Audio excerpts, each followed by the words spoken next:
അതിനുശേഷം ഇവൻ ഇപ്പൊ ക്ലാസ് 1ലേക്ക് ഷിഫ്റ്റ് ആയതുകൊണ്ട് മറ്റേ ചെന്നൈന്റെ കൂട്ടുകാരി ടാവോയും ഇവിടാണുള്ളത്. അങ്ങനെ അതുകൊണ്ട് തന്നെ അവനെ കണ്ടപ്പോൾ തന്നെ ഇവളും ചെന്ന് പരിചയപ്പെടും. അങ്ങനെ ഓരോ ദിവസം ഇങ്ങനെ പോയിക്കൊണ്ടിരിക്കുമ്പോൾ ഇവിടുത്തെ എക്സാം റിസൾട്ടിനും അവന് നല്ല മാർക്കാണ് കിട്ടിയേക്കുന്നത്. അതുകൊണ്ട് ഈ തവണ സ്കൂളിൽ 23ാമത്തെ റാങ്ക് വാങ്ങിച്ചെന്ന് പറഞ്ഞ് അവൾക്ക് ഫോട്ടോ എടുത്ത് അയച്ചു കൊടുക്കുമ്പോൾ അവൾക്ക് ഭയങ്കര സന്തോഷമായിരിക്കും. അതുകൊണ്ട് തിരിച്ചു കഴിഞ്ഞ് കൺഗ്രാജുലേഷൻ എന്ന് പറഞ്ഞ് ഒരു വലിയ ടെക്സ്റ്റ് അവന് അയച്ചു കൊടുക്കും. അതേസമയം തന്നെ അവനും കുളിച്ചിട്ടൊക്കെ പുറത്തേക്ക് വരുമ്പോൾ അവൻ ഇപ്പോഴും അവളെ കുറിച്ചുള്ള ഓർമ്മ പോയി കാണത്തില്ല. അതുകൊണ്ട് തന്നെ അവനും തൽക്കാലത്തേക്ക് വീട്ടിൽ പോകണ്ടെന്ന് തന്നെ തീരുമാനം എടുക്കും. പക്ഷെ ഇതേസമയം ഇവളാണ് അവൻ ക്ലാസ് 1 പോയതിനു ശേഷം കുറെ ബിസി ആയെന്ന് വിചാരിച്ച് അടുത്ത ദിവസം അവളുടെ കൂട്ടുകാരായിട്ട് അവനോട് ഒരു പേന വാങ്ങിക്കാൻ വേണ്ടി പോകും. പക്ഷെ ഈ പേനയുടെ വില കണ്ട അവൻ പേടിച്ചോന്ന് പറഞ്ഞ് ഇവൾ അതിനെ കുറിച്ചൊന്നും പറയാതെ ഒരു വില കൂടിയ പേന അവന് ഗിഫ്റ്റ് ചെയ്യും. അതിനുശേഷം അവൻ ആ പേന കൊണ്ട് സന്തോഷത്തി സുരക്ഷയായിട്ട് അവൻ എടുത്തേക്കും. എന്നിട്ട് അവസാനം ലീവിന്റെ സ്കൂൾ അവസാനിച്ച് അവന്റെ കോളേജ് എൻട്രൻസ് എക്സാം വരും. അങ്ങനെ അതുകൊണ്ട് അവൻ നല്ലോണം എഴുതിയിട്ട് പുറത്തേക്ക് വരുമ്പം ഇവനെ വിളിക്കാൻ വേണ്ടി സെൻജിങ് അവിടേക്ക് വന്ന് കാണും. അതുകൊണ്ട് അവൻ ഓടി അവളുടെ അടുത്തേക്ക് ചെല്ലുമ്പം അവളും പരീക്ഷ അങ്ങനെ എഴുതാനും ചോദിക്കും. അപ്പോഴാണ് അവനും നല്ല രീതിക്ക് എഴുതിയെന്നറിഞ്ഞ് ഇവളോട് സംസാരിച്ചുകൊണ്ടിരിക്കുമ്പോൾ തന്നെ അവന്റെ കൂട്ടുകാരും ചെന്നും ടാവും കൂടെ അവിടേക്ക് വരും. അതിനുശേഷം അവർ രണ്ടുപേരും കൂടെ ഇവളെ പരിചയപ്പെടുമ്പോൾ തന്നെ ആ സമയത്ത് ടാവോടെ അച്ഛൻ അവിടെ നിന്ന് അവളെ വിളിക്കും. അതുകൊണ്ട് അവൾക്ക് ഇപ്പൊ പോകണം എന്ന് പറയുമ്പോൾ പെട്ടെന്ന് ചെന്നും എങ്കിൽ പിന്നെ അവനും കൂടെ അറിയാന്ന് പറഞ്ഞിട്ട് ഇവർക്ക് ബായ് പറഞ്ഞിട്ട് അങ്ങ് പോകും. അതിനുശേഷം സെൻജിങ് ഇവനോട് ഇവന്റെ കൂട്ടുകാരൻ ചെന്ന് ഈസി ആയിട്ട് തന്നെ എല്ലാവരോടും സംസാരിക്കുന്നുണ്ടെന്ന് പറയുമ്പോൾ അവൻ പെട്ടെന്ന് ഷോക്കായിട്ട് എങ്കിൽ പിന്നെ അവനോട് അങ്ങനെ സംസാരിക്കാൻ തോന്നത്തില്ലെന്ന് ചോദിക്കും. അപ്പോഴാണ് അവളും ഉള്ളത് സംസാരിക്കാൻ ബുദ്ധിമുട്ടിയത് ഇവന്റെ കൂടാന്ന് പറഞ്ഞിട്ട് ഇവൻ ആകെ ഓക്കെ എസ് എന്നൊക്കെ പറഞ്ഞ് വർത്തമാനം നിർത്തുന്നു. അവൾ പറയുമ്പോൾ അവനെങ്കിൽ പിന്നെ ഇപ്പൊ കുറച്ചെങ്കിലും മാറ്റം ഉണ്ടോ എന്ന് ചോദിക്കും. അപ്പോഴാണ് അവളും ഇപ്പൊ നീ നല്ലോണം പഠിക്കുന്ന എന്റെ ഹാൻസം ആയിട്ടുള്ള അനിയനല്ലേ എന്നിട്ട് അവനെ കുറിച്ച് പൊക്കി പറയുമ്പോൾ തന്നെ അവന് സന്തോഷമാകും. അതിനുശേഷം അവന് വീട്ടിലേക്ക് വന്നിട്ട് ഇവിടെ വന്ന് തന്നെ കുറെ ദിവസമായി പറഞ്ഞ് അവനിപ്പോ സന്തോഷത്തിരിക്കും. അങ്ങനെ ആ ഒരു സന്തോഷത്തോടെ തന്നെ ഇവിടെ ഫ്യൂച്ചറിൽ ഇവന് കൂട്ടിന് ഉറങ്ങിയ സെഞ്ചി രാവിലെ തന്നെ കമ്പനി പോയി കാണും. അതുകൊണ്ട് ഇവൻ എഴുന്നേറ്റ് നോക്കുമ്പോൾ അവൾ ഇവന് കഴിക്കാൻ വേണ്ടി ഫുഡൊക്കെ ഫ്രിഡ്ജിനകത്ത് വച്ചേക്കുവാന്ന് മനസ്സിലാക്കി അവന് സന്തോഷത്തോടെ അതെല്ലാം കഴിച്ചു തീർത്തിട്ട് ഇവൾക്ക് താങ്ക് യു എന്ന് പറഞ്ഞ് മെസ്സേജ് ഇടും. അപ്പോഴാണ് അവളും എങ്കിൽ പിന്നെ എന്തെങ്കിലും നല്ല റെസ്റ്റ് ഇടുന്ന് അവനോട് പറയുമ്പോൾ തന്നെ അവൻ ഇന്നും അത്യാവശ്യം വർക്കുണ്ടെന്ന് പറഞ്ഞിട്ട് ഇവളുടെ കൂടെ ചാറ്റ് ചെയ്തോണ്ടിരിക്കും. ഇതേ സമയം തന്നെ സെൻജിന്റെ കൂട്ടുകാരിയും അവളെ ലൈവിനകത്ത് ഇവളുടെ ഡൈ ഹാർഡ് ഫാൻസിന് മാത്രം കുറച്ച് ഗിഫ്റ്റ് അയക്കാൻ പോകാന്ന് പറഞ്ഞ് അവളുടെ അഡ്രസ്സൊക്കെ അയച്ചു തരാൻ പറയുമ്പോൾ ഈയിടയ്ക്കായിട്ട് യാങ്ങും അവളുടെ കട്ട ഫാനായിട്ട് മാറി. അതുകൊണ്ട് അവൾ അതൊക്കെ നോക്കിയിട്ട് ഇവൻ ചുമ്മാ ഒന്ന് നോക്കാന്ന് വിചാരിച്ച പക്ഷെ ഇവൻ കണ്ടിന്യൂസ് ആയിട്ട് വാച്ച് ചെയ്യുകയാണല്ലോ എന്ന് പറഞ്ഞ് അവനും ഗിഫ്റ്റ് അയക്കാൻ വേണ്ടി ഇവൾ അഡ്രസ്സ് ചോദിച്ച് മെസ്സേജ് ഇട്ടേക്കും. അപ്പോഴാണ് അവന് സന്തോഷിതാതെ നോക്കിക്കൊണ്ടിരിക്കുമ്പോൾ പുറകെ വന്ന് ചെന്നാണെ തട്ടിപ്പറിച്ചിട്ട് അളിയൻ ലൈവ് സ്ട്രീമൊക്കെ കാണുമോ എന്നിട്ടാണോ അങ്കിൾ എന്നോട് മൊബൈൽ ഫോൺ ഒന്ന് യൂസ് ചെയ്യേണ്ടെന്ന് പറയുന്നത് എന്നിട്ട് അവനും കളിയാക്കുമ്പോൾ തന്നെ യാങ് ഉദ്ദേശിച്ച ഫോൺ തിരിച്ചു വാങ്ങിക്കാൻ നോക്കും. പക്ഷെ ഇവനാണ് ഫ്രീ ആയിട്ട് കിട്ടുന്ന ഗിഫ്റ്റ് അല്ലെന്ന് പറഞ്ഞ് അവൻ ഈ വീട്ടിൽ അഡ്രസ്സ് അയച്ചിടാൻ നോക്കുമ്പോൾ പെട്ടെന്ന് യാങ് ആ ഫോൺ അങ്ങ് വാങ്ങിച്ചിട്ട് ഇവനെ അങ്ങ് പറഞ്ഞയക്കും. അതിനുശേഷം അവനും അവിടുത്തെ പോസ്റ്റ് ഓഫീസിലെ അഡ്രസ്സ് ആയിരിക്കും അവൾക്ക് അയച്ചു കൊടുക്കുന്നത്. കാരണം ഇവനാണെന്ന് അറിയാതിരിക്കാൻ വേണ്ടി. അതോടെ ഇവൾ അയച്ച പോസ്റ്റ് വന്നെന്നറിഞ്ഞ് അവൻ നേരെ അവിടെ തന്നെ വാങ്ങിച്ച് കാറ് ചെന്ന് ഓപ്പൺ ചെയ്ത് നോക്കും. അപ്പോഴാണ് അതിനകത്ത് അവള് ഒരു ചീപ്പ് വെച്ചേക്കെന്ന് കാണുന്നത്. അങ്ങനെ ഇത് കണ്ട് അവനും ചോദിച്ചിട്ട് ഇതാണ് ഗിഫ്റ്റ് എന്ന് പറഞ്ഞ് അവന് സുരക്ഷയായിട്ട് എടുത്തു വയ്ക്കും. എന്നിട്ട് അന്ന് രാത്രി സെൻജിങ് അവളുടെ വീട്ടിൽ ചെന്ന് അവളുടെ അമ്മയോടൊക്കെ ഒരുമിച്ച് കഴിച്ചുകൊണ്ടിരിക്കുമ്പോൾ അവരാണ് എത്രയും പെട്ടെന്ന് ഡോക്ടർ ലീവിനെ കല്യാണം കഴിച്ച് സെറ്റിലാകാൻ വേണ്ടി പറഞ്ഞുകൊണ്ടിരിക്കും. അപ്പോഴാണ് ഇവളിതെല്ലാം കേട്ടിട്ട് അമ്മ അതൊക്കെ പതിയെ പതിയെ പോവാന്ന് പറഞ്ഞ് ഇവള് സംസാരിച്ച് രണ്ടുപേരും തമ്മി സെറ്റ് ആക്കണം എന്ന് പറയും. അപ്പോഴാണ് ഇവളുടെ അമ്മയും എങ്കിൽ പിന്നെ ഇവർ തമ്മി പെട്ടെന്ന് തന്നെ സെറ്റ് ചെയ്യിപ്പിക്കാൻ അവർ ഹെൽപ്പ് ചെയ്യാന്ന് പറഞ്ഞ് അപ്പൊ തന്നെ അങ്ങേർക്ക് മെസ്സേജ് അയച്ച് ഒരു സഹായം വേണമെന്നൊക്കെ ചോദിച്ചുകൊണ്ടിരിക്കും. അതോടെ ഇവളാണ് ഈ അമ്മയെ കൊണ്ട് തോറ്റെന്നറിഞ്ഞ് അവൾ ഒരു റിയാക്ഷനെ കൊടുത്തിരിക്കും. അപ്പോഴാണ് ഇവളുടെ അമ്മയും ഞാൻ നിങ്ങളെ സഹായിക്കുന്നല്ലോ പറഞ്ഞുള്ളൂ, അവിടെ നിങ്ങൾ തമ്മിൽ കൂടുതൽ പരിചയപ്പെടണം എന്നല്ലേ സംസാരിക്കാൻ പറ്റത്തുള്ളൂ എന്നിട്ട് അവളെ പറഞ്ഞ് മൊത്തത്തിൽ അങ്ങ് മിണ്ടാതാക്കും. അതിനുശേഷം അടുത്ത ദിവസമാണ് സെൻജിന്റെ കൂട്ടുകാരിയും കുറച്ച് ദിവസം ലീവ് എടുത്തിട്ട് അവളുടെ അമ്മയെ കാണാൻ വേണ്ടി പോയിക്കൊണ്ടിരിക്കും. അങ്ങനെ ആ സമയത്താണ് ഇവളുടെ അമ്മ ഫോൺ വിളിച്ചിട്ട് ഇവള് തൽക്കാലം വീട്ടിൽ വരണ്ട, പെട്ടെന്ന് അവരിപ്പോ രണ്ടാമത് കല്യാണം കഴിച്ചേക്കുന്ന ഹസ്ബൻഡ് പുറത്തേക്ക് പോവാന്നറിഞ്ഞ് വേണം ഇവൾക്ക് വേണ്ടി അവർ മാത്രം വീട്ടിൽ വെയിറ്റ് ചെയ്യാന്ന് പറയും. അപ്പോഴാണ് ഇത് കേട്ട് അവളും അമ്മ അതിന്റെ ഒന്നും ആവശ്യമില്ല, ഞാൻ ഇതുവരെ ഇവിടെ നിന്ന് ഇറങ്ങില്ല, അതുകൊണ്ട് അമ്മ വേണേ അവരോട് പോയിക്കോ അല്ലെ വെറുതെ പ്രശ്നം ഉണ്ടാവും എന്നിട്ട് ഇവളും പറഞ്ഞ് ഫോൺ കട്ട് ചെയ്തിട്ട് ആ ടാക്സി ഡ്രൈവറിനോട് തിരിച്ച് പിക്കപ്പ് ചെയ്ത സ്ഥലത്ത് തന്നെ കൊണ്ടാക്കാൻ പറയും. കാരണം ഇവളുടെ അമ്മയെ കാണാൻ വേണ്ടി എപ്പോഴും ഇങ്ങനെ ഇറങ്ങുന്ന, പക്ഷെ അവരുടെ പുതിയ ഫാമിലി കാരണം ഇവൾക്ക് ഒരു തവണ പോലും കാണാൻ സാധിച്ചിട്ടില്ല. അതുകൊണ്ട് ആ വിഷമത്തെ അവൾ ഷോപ്പിൽ ഒറ്റയ്ക്ക് ഇരിക്കുമ്പോൾ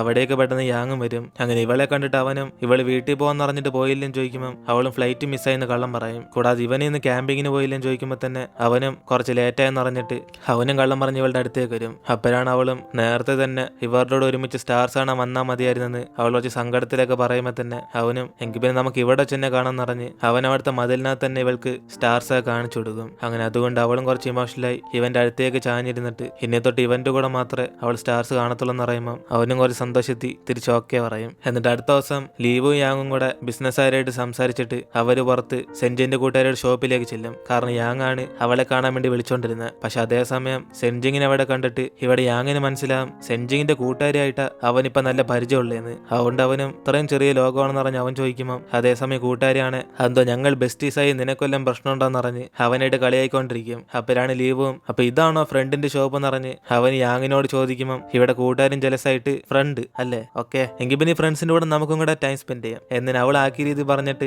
ഇവരോട് ഒരുമിച്ച് സംസാരിച്ചുകൊണ്ടിരിക്കും. അതിനുശേഷം രാത്രി ഇവിടെ സെഞ്ചിൻ കിടന്ന് ഉറങ്ങാൻ പോകുന്നതിന് മുമ്പ് ലീവ് പെട്ടെന്ന് അവിടേക്ക് വന്നിട്ട് അവൻ ഇന്നൊരു ദിവസം കൂടെ ഇവിടെ കിടന്ന് ഉറങ്ങിക്കോട്ടേന്ന് ചോദിക്കും. അപ്പോഴാണ് അവൾ എന്തോരാണെന്ന് അറിയാതെ അവൾ സൈലന്റ് ആയിട്ടിരിക്കുമ്പോൾ അവനും ചോദിക്കുന്ന ചെറ്റത്തരാന്ന് മനസ്സിലായി. പക്ഷെ ഇവിടെ കിടന്നാലും അവന് ഉറക്കം വരുന്നുള്ളെന്ന് അറിഞ്ഞ് അതിനുവേണ്ടി ചോദിച്ചതെന്ന് പറഞ്ഞ് അവന് പോകാൻ മനസ്സിലാതൊക്കെ ഇറങ്ങുമ്പോൾ ഇവളും അവൻ അകത്തേക്ക് കയറി വരാൻ പറയും. എന്നിട്ട് അവൾ ഇവൻ നല്ലോണം ഉറങ്ങാൻ വേണ്ടി നല്ല സ്മെല്ലിന് വേണ്ടിയൊക്കെ കുറച്ച് സാധനങ്ങളൊക്കെ റെഡിയാക്കി വെക്കും. അപ്പോഴാണ് അത് കണ്ട് അവനാണ് ഇതേതോ മന്ത്രവാദിയുടെ വീടായിട്ട് അവന് തോന്നിയെന്ന് പറയും. കൂടാതെ ഇത് കാരണമൊന്നുമല്ല അവന് ഉറക്കം വരുന്നത് എന്തുകൊണ്ടാന്ന് മനസ്സിലായെന്ന് പറയുമ്പോൾ ഇവളും എങ്കിൽ പിന്നെ ഇവൻ ഉറക്കം വരാൻ എന്തോ സഹായിക്കുന്നെന്ന് ചോദിക്കും. അപ്പോഴാണ് അവനും പെട്ടെന്ന് ഇവളെ ഉദ്ദേശിച്ച് അടുത്തേക്ക് വരുമ്പം അവള് ടെൻഷനായി അവിടുത്തെ സാധനങ്ങളൊക്കെ തട്ടിയിടും. അങ്ങനെ അതോടെ അടുത്ത സെക്കൻഡ് ഇവൻ അവളെ പൊക്കിയിട്ട് നടന്നാ കുപ്പിച്ചലോ കുത്തുമെന്ന് പറഞ്ഞ് അവളെ അങ്ങ് ദൂരെയുള്ള ടേബിളിൽ ചെന്ന് ഇരുത്തിപ്പിക്കും. അങ്ങനെ ഇതൊക്കെ കണ്ട് അവളിങ്ങനെ നെർവസ് ആകുമ്പോൾ തന്നെ അവനും ഒരു അനിയനെ കണ്ട് എന്തിനാ ഇത്രയും ടെൻഷനാണെന്ന് ചോദിക്കും. അങ്ങനെ അതിനുശേഷം അവൻ ആ സ്ഥലം ഫുള്ളും ക്ലീൻ ചെയ്യുമ്പം ഇവളാണ് അവനെ തന്നെ നോയിക്കൊണ്ടിരിക്കുന്നുണ്ട്. അവനും ഇവൻ എന്തെങ്കിലുമൊക്കെ ചെയ്യുമെന്ന് പറഞ്ഞ് പേടിക്കുകയാണെന്ന് ചോദിക്കും. അപ്പോഴാണ് അവളും അമ്മ തമ്മി ഡിസ്റ്റൻസ് കീപ്പ് ചെയ്യുന്ന നല്ലത്, നമ്മളെല്ലാം മറന്നിട്ട് മുമ്പോട്ട് പോകാൻ തീരുമാനിച്ചല്ലേ എന്നിന് അവൾ പറയുമ്പോൾ അവനാണ് വീണ്ടും ഇവളുടെ അടുത്തേക്ക് വന്നിട്ട് എങ്കിൽ പിന്നെ നമ്മൾ തമ്മിൽ എന്തിനാ ബ്രേക്കപ്പ് ചെയ്യുന്ന എനിക്കും അറിയത്തില്ല എന്നിന് അവൻ ചോദിക്കുമ്പോൾ തന്നെ അവളൊന്നും പറയാതെ കിടന്നുറങ്ങാൻ പറഞ്ഞ് അവളുടെ റൂമിലേക്ക് അങ്ങ് പോകും. അതിനുശേഷം ഇപ്പം അടുത്ത ദിവസം രാവിലെ തന്നെ ഇവളുടെ അമ്മ ഇവളോട് പറയാതെ വീട്ടിലേക്ക് വരുമ്പം അവള് പേടിച്ചിട്ട് ഇവനെ കണ്ട വല്ലതും തെറ്റിരിക്കുന്നു വിചാരിച്ച് അവൻ എങ്ങോട്ടിൽ ചെന്ന് പതുങ്ങിയിരിക്കാൻ പറയും. അങ്ങനെ അതിനുശേഷം അവളുടെ അമ്മയും പാസ്വേഡ് അകത്തേക്ക് കയറി വരുമ്പം ഇവന് നൈസിന് റൂമിൽ നിന്ന് ഇറങ്ങി വന്നിട്ട് അവൻ ഇപ്പം വന്ന പോലെ ചാർജർ കിട്ടി ചേച്ചിയെന്ന് പറഞ്ഞ് അവൻ കൂളായിട്ടൊന്ന് സംസാരിക്കും. അങ്ങനെ ഇത് കണ്ട് ഒരു സെക്കൻഡ് അവളുടെ ജീവൻ പോകും. അപ്പോഴാണ് അമ്മയും ഇവൻ ചാർജർ എടുക്കാൻ വേണ്ടി ഇപ്പൊ വന്നേളെന്ന് വിചാരിച്ച് ഇവനും കൂടെ ഒരുമിച്ച് കഴിക്കാൻ വേണ്ടി വിളിക്കുമ്പം അവനും കുഴപ്പമില്ലെന്ന് പറഞ്ഞിട്ട് അവൻ കമ്പനിക്ക് പോകാൻ വേണ്ടി അവിടെ നിന്ന് ഇറങ്ങും. ഇതേ സമയമായിരിക്കും അവളുടെ അമ്മ അവളുടെ അടുത്ത് ഡോക്ടർ ലൂനെ ഈ ആഴ്ച വീട്ടിൽ വിളിച്ച് വിരുന്ന കൊടുക്കണം എന്ന് സംസാരിച്ചുകൊണ്ടിരിക്കുമ്പോൾ പെട്ടെന്ന് അവൻ വീണ്ടും അവിടേക്ക് വന്നിട്ട് ആന്റി ഈ ആഴ്ച ഞാൻ കുറച്ച് ഫ്രീ ആണല്ലേ, എന്റെ സഹായം വല്ല ആവശ്യമുണ്ടോ എന്നിന് അവൻ ചോദിക്കുമ്പോൾ അമ്മയും അതും കൊള്ളാം, കൂടെ ഒരാൾ സഹായത്തിനുള്ളത് നല്ല കാര്യമാണ്. എങ്കിൽ പിന്നെ നിനക്കറിയാലോ ഡോക്ടർ ലൂനെ, നീ അങ്ങേരല്ലേ കാണാൻ പോന്നെ, നമുക്കൊക്കെ ഒരുമിച്ചിരുന്ന് അന്ന് ആഹാരം കഴിക്കാം, കൂടാതെ നിന്റെ ചേച്ചി നീ വേണം സഹായിക്കാൻ എന്നിന് അമ്മയും പറയുമ്പോൾ തന്നെ അവൾക്കും കാര്യം പിടികിട്ടി ഇവൻ എന്തോ കൊളവാക്കാൻ വേണ്ടി നോക്കുവാന്ന്. ഇതേ സമയം തന്നെ ഇവിടെ യാങ് ഇടയ്ക്കിടയ്ക്ക് സെഞ്ചിന്റെ കൂട്ടുകാരിയെ നോക്കാൻ വേണ്ടിയൊക്കെ അവളുടെ ഷോപ്പിലേക്ക് ചെല്ലും. അപ്പോഴാണ് അവളുടെ ഫ്രണ്ട്സുമായിട്ട് ഫോഴ്സ് ചെയ്ത് കുറെ ഡ്രിങ്ക് ചെയ്യേണ്ട അവസ്ഥ വരുമ്പം ഇവനായിരിക്കും അടുത്ത് നിന്ന് അവളോടൊന്ന് സംസാരിക്കുന്നത്. അപ്പോഴാണ് അവളുടെ ഫ്രണ്ട്സൊക്കെ ഇതാരെന്ന് പറഞ്ഞ് ചോദിക്കുമ്പം അവൻ ആരാന്ന് പരിചയപ്പെടുത്തി കൊടുക്കുന്ന പറഞ്ഞ് ഇവന് ബോയ് ഫ്രണ്ടിനെ പോലെ സംസാരിച്ചുകൊണ്ടിരിക്കും. അപ്പോഴാണ് അവളും മുമ്പ് ഇവൻ ഇവളെ ഫ്രണ്ട് എന്ന് പറഞ്ഞുകൊണ്ട് അവളും ജസ്റ്റ് ഫ്രണ്ടാന്ന് പറഞ്ഞ് തിരിച്ച് അവനിട്ടാക്കും. അങ്ങനെ അതിനുശേഷം ഇവൾക്ക് വരാം അവൻ ഫുള്ളും ഫിറ്റായ ഉടനെ അവസാനം അവൾ അവനെ വിളിച്ചുകൊണ്ട് റെസ്റ്റ് എടുക്കാൻ വേണ്ടി പോകും. അപ്പോഴാണ് അവൻ പെട്ടെന്ന് ഇവളെ കിസ് ചെയ്യുന്ന പോലെ അടുത്തേക്ക് വരുമ്പം അവൻ പെട്ടെന്ന് ബോധരാതെ ഇവളുടെ തന്നെ ചാഞ്ഞു വീഴും. അങ്ങനെ അതിനുശേഷം ശനിയാഴ്ച ഡോക്ടർ ലൂന് ഒരു വിരുന്ന് സെറ്റപ്പ് ചെയ്യാൻ വേണ്ടി രാവിലെ തന്നെ ലീവും അവരെ സഹായിക്കാൻ വേണ്ടി വീട്ടിൽ എത്തും. അപ്പോഴാണ് അവളുടെ അമ്മയും ഇവന് 25-26 വയസ്സൊക്കെ ആയില്ലെന്ന് പറഞ്ഞ് ഇതൊരു ഗേൾ ഫ്രണ്ട് എല്ലാം സെറ്റായെന്ന് ചോദിക്കുമ്പം ഇതെല്ലാം സെൻജിങ് അവിടെ നിന്ന് കുറച്ച് ഇൻട്രസ്റ്റോടെ കേട്ടോണ്ടിരിക്കുക. അപ്പോഴാണ് അവനും എനിക്ക് ഇതൊരു ഗേൾ ഫ്രണ്ട് ഒന്നും ആയില്ലെന്ന് പറഞ്ഞ് അവൻ ആ കാര്യം പറയുമ്പം അവളുടെ അമ്മയാണ് എങ്കിൽ പിന്നെ എങ്ങനത്തെ ടൈപ്പ് അവന് ഇഷ്ടം ചോദിക്കും. അപ്പോഴാണ് അവനും സെൻജിങ്ങിനെ നോക്കിയിട്ട് എനിക്ക് കാണാൻ കൊള്ളുന്ന പെമ്പിളേരെ ഇഷ്ടം എന്ന് പറഞ്ഞ് അവനും പറയുമ്പോൾ തന്നെ ഇവളുടെ അമ്മയും എങ്കിൽ പിന്നെ ആരേലൊക്കെ ഇഷ്ടമാണ് ഇപ്പൊ തന്നെ പുറകെ ചെന്നോളം പറയും. കൂടാതെ ഇവരോട് വിളിച്ചോണ്ടെന്ന് എല്ലാ കാര്യം എളുപ്പമാക്കി തരാമെന്ന് പറയുമ്പം അവന് സന്തോഷത്തി ഓക്കെ എന്ന് പറഞ്ഞ് സെന്റിനെ തന്നെ നോക്കിക്കൊണ്ടിരിക്കും. അങ്ങനെ അതുകൊണ്ട് ഇതെല്ലാം കണ്ടിട്ട് അവളും ഇവർ സംസാരിക്കുന്ന കേട്ട് മൊത്തത്തിൽ അങ്ങ് ടെൻഷനാകും. അങ്ങനെ അതിനുശേഷം ഡോക്ടറിലും അവിടേക്ക് വരുമ്പം ഇവനെ കണ്ടിട്ട് അങ്ങേര് ചെറിയ അസുഖയോടെയൊക്കെ അകത്തേക്ക് ഇങ്ങനെ കയറി വരുമ്പം അവളുടെ അമ്മ ഇവനെ കണ്ടോടെ സന്തോഷത്തിൽ കുറെ സംസാരിക്കാൻ തുടങ്ങും. കാരണം അവർക്ക് ഇങ്ങേര് ഒത്തിരി ഇഷ്ടമായി. പക്ഷെ ഇതേ സമയം അങ്ങേർക്ക് അവിടെ ലീവ് ഒരുക്കുന്നുണ്ട്. ചെറിയ മൂഡൌട്ടൊക്കെ വരുമ്പം സെഞ്ചിങ് ആണ് കുടിക്കാൻ വെള്ളം എടുത്തിട്ടുണ്ടെന്ന് പറഞ്ഞിട്ട് അവൾ അവിടെ നിന്ന് കിച്ചണിലേക്ക് പോകും. അപ്പോഴാണ് അതേസമയം അവനും വെള്ളമല്ലേ ഞാൻ എടുത്തു തരാന്ന് പറഞ്ഞിട്ട് അവനും കുറച്ച് ദേഷ്യത്തിലേക്ക് ഇവളുടെ എടുത്തു കൊടുക്കും. എന്നിട്ട് അവന് മനഃപൂർവ്വം മറ്റേ സ്ട്രോബെറി ജാം എടുത്തിട്ട് ഇവള് കഴിക്കാതെ നിന്നെ ഫ്രിഡ്ജിനകത്ത് വെച്ചേക്കുന്നതെന്ന് പറഞ്ഞ് അവൻ വേണേ തീർത്തരാന്ന് പറയുമ്പം ഇവളത് കഴിക്കാൻ വേണ്ടി വെച്ചേക്കുന്ന അവണ്ട് തിരിച്ച് അവിടെ തന്നെ വെക്കാൻ പറയും. അങ്ങനെ ഇതെല്ലാം അങ്ങേര് വെറുപ്പിക്കാൻ വേണ്ടി ചെയ്യുക. അതിനുശേഷം ഡോക്ടറിൽ ഇവൾക്ക് വേണ്ടി ഒരു വൈൻ വാങ്ങിച്ചിട്ട് എന്നേക്കോന്ന് പറയുമ്പം അവളെങ്കിൽ പിന്നെ ബോട്ടിൽ ഓപ്പൺ ചെയ്യുന്ന സാധനം എടുത്തോണ്ട് വരാന്ന് പറഞ്ഞിട്ട് നേരെ ലീവോന്റെ അടുത്ത് വെച്ച് ഇവന്റെ വീട്ടിലുണ്ടോന്ന് ചോദിക്കും. അപ്പോഴാണ് അവനും അതടുത്ത് ടേബിളിനകത്തുണ്ടെന്ന് ഇവളെ പറഞ്ഞേക്കുമ്പം അവളാണ് പാസ്വേഡ് കിട്ടി അവന്റെ വീട്ടിനകത്ത് കയറുന്ന ഇങ്ങേര് കണ്ടങ്ങ് വിഷമിക്കും. അതിനുശേഷം അവളും ആ ബോട്ടിൽ ഓപ്പണർ എടുത്തിട്ട് അവിടെ നിന്ന് പോകാൻ നോക്കുമ്പോഴാണ് ഇവളറിയാൻ വരുന്ന ഇവൻ ഈ ഇടയ്ക്കായിട്ട് ഗുളികയൊന്നും കഴിക്കുന്നില്ലെന്ന്. കാരണം അതൊക്കെ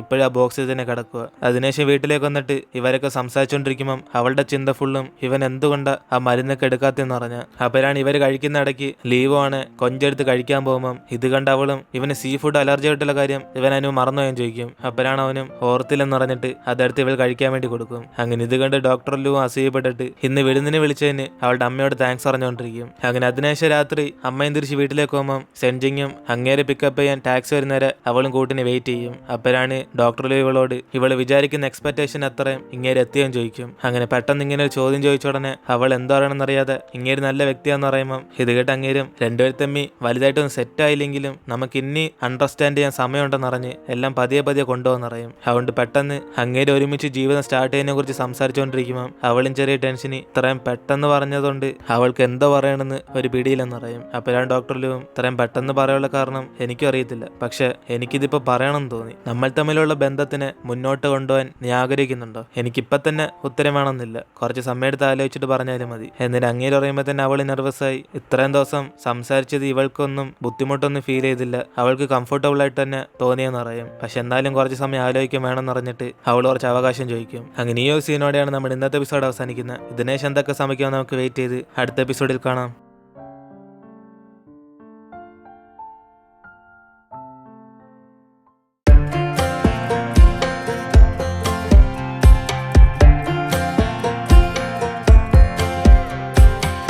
Last time we talked, you had nothing to say. You chose to walk, give what we had away. I hope you get